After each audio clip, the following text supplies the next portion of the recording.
E aí, pessoal?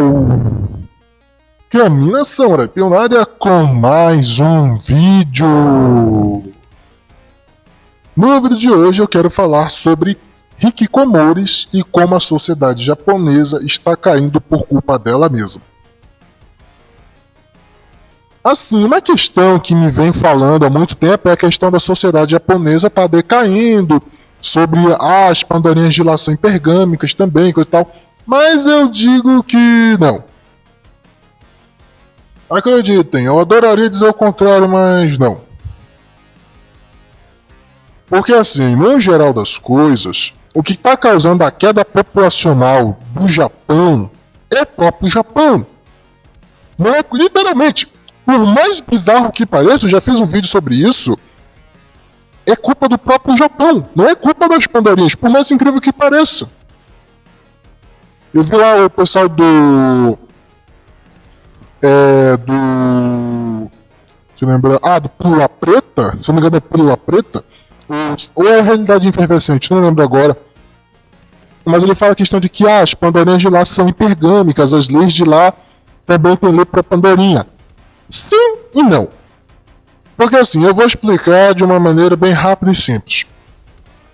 Se você fizer uma pesquisa muito rápida sobre a história do Japão, você vai ver que realmente lá é tudo ao contrário, e é até mais estranho pra gente. Por exemplo, no Japão antigo, as pandorinhas já trabalhavam. Sim, o Hakun disse que não, mas literalmente sim. Sem zoeira, eu mesmo me surpreendi. As pandorinhas no Japão, mesmo na antiguidade, já trabalhavam, elas já estudavam e até mesmo já podiam escolher com quem casasse. Sério, sem zoeira. Quando os padres jesuítas, os franciscanos, quando a missão de evangelização europeia chegou no Japão, eles estranharam completamente a sociedade japonesa.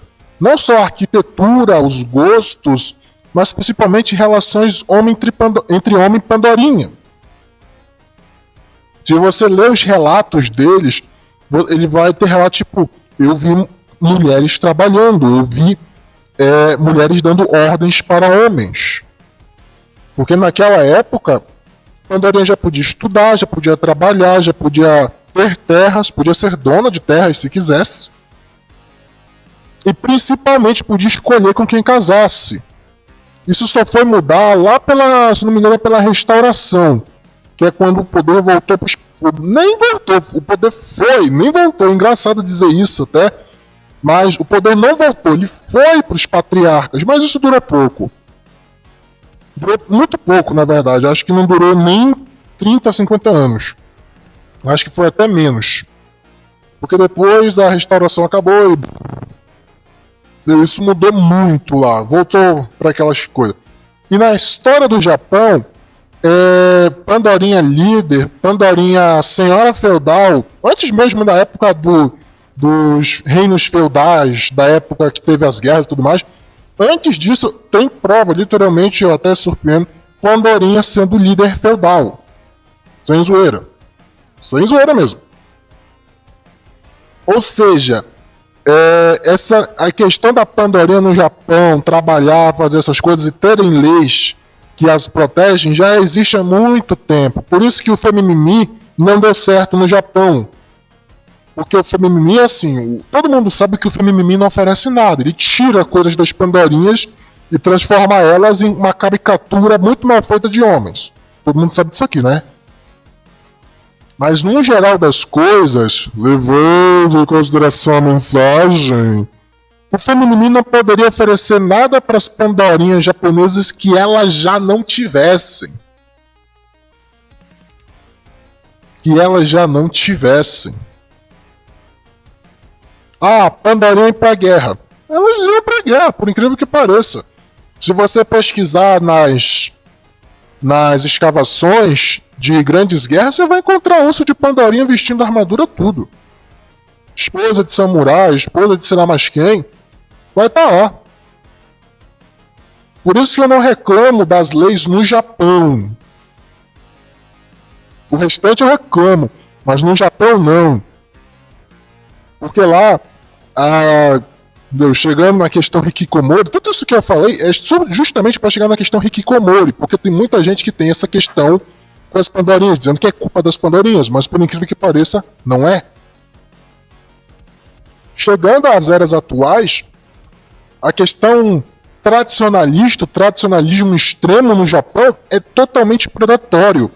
O Raccoon já explicou isso uma vez e eu até acho que ele explicou bem mal. Bem mal mesmo. Porque ele não contou certos pedaços da história. Porque assim, num contexto geral, o tradicionalismo do Japão é totalmente predatório tanto para homens quanto para pandorinhas. Se uma pandorinha casa, automaticamente ela vai ter que largar o trabalho dela. Se um homem casa, automaticamente a vida dele é em prol da família. Ambos perdem a sua liberdade lá, mas de uma forma extrema. Na verdade, era e é pior até do que acontecia aqui nos anos 80 e 90, 70 e até mais para trás. Quando as pandorinhas não tinham lá todos os direitos. Mas em compensação, o homem tinha todas as responsabilidades de cuidar e manter elas.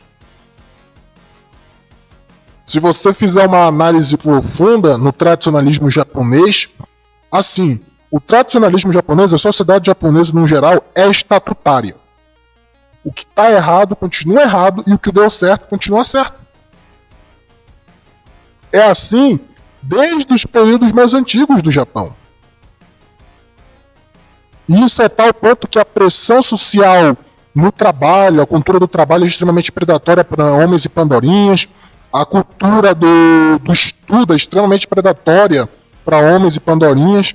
Tanto é que tem aquela floresta lá dos não-vivos, que eu não posso falar o nome aqui porque senão o YouTube me censura, já que é um nome bem forte. Você vai ver lá que tem, a maior parte lá é jovem ou jovem adulto. Por quê? Porque não aguenta. Não aguenta a pressão. Não aguenta a pressão, é sério. Não aguenta. E no geral das contas, chega num ponto de que os próprios homens lá no Japão, diferente do daqui, não é as pandorinhas que não querem casar e ficam postergando. Não, lá é o contrário, é os homens que não querem casar, só que com um porém. Eles não postergam isso por causa de trabalho, essas coisas. Não, não. Eles só não querem casar, não querem ter filhos e, principalmente, não querem viver em prol do ideal de trabalho japonês, porque é um ideal extremamente predatório. Por mais incrível que pareça, o Japão é um dos países com maior índice de fidelidade. É fidelidade, não é infidelidade. Ele tem um dos maiores índices de fidelidade entre homens e pandorinhas no Japão. Por isso que o mangá NTR vende muito, que é uma coisa bem bizarra para eles e ao mesmo tempo atrativa. É uma coisa que eu posso falar depois. Mas no geral das contas, esses caras, essas pessoas, tanto homens quanto pandorinhas, são pessoas que rejeitaram o papel tradicional japonês. Eles não querem mais isso. E preferiram viver suas vidas, porque o governo não pode obrigar eles a isso. E isso chega a tal ponto de que tem mais homens do que pandorinhas nisso. E as coisas não são o que só parecem ser. Quem vê canais como Baka Gaijin, essas coisas que fazem esse estupro lá, vê que o negócio é extremamente predatório para todo mundo. Eu lembro do relato do Ronin, quando o Raccoon conversou com o Ronin, lá no Japão.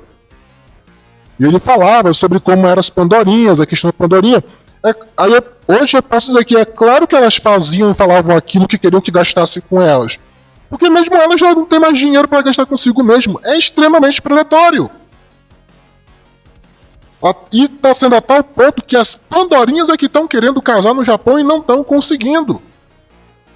Os índices de desejo para casar no Japão são maiores nas pandorinhas do que nos homens. Lá o waifuísmo já está anos-luz à nossa frente.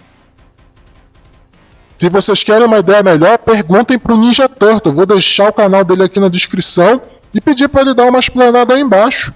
Perguntem para ele. Ele é melhor nisso do que eu. Ou seja, não é uma questão culpa das Pandorinhas. O restante do mundo é. Mas no Japão, não. No Japão, a culpa é do próprio Japão. Se os hikikomoris existem no Japão, não é por culpa de Pandorinha ou por culpa dos homens. É por culpa do próprio Japão mesmo. E eles querem ficar assim, porque é um povo cabeça dura. Aqui é o Caminho da Samurai Pio. Curta, comenta, se inscreva no canal, compartilha o vídeo. Até a próxima!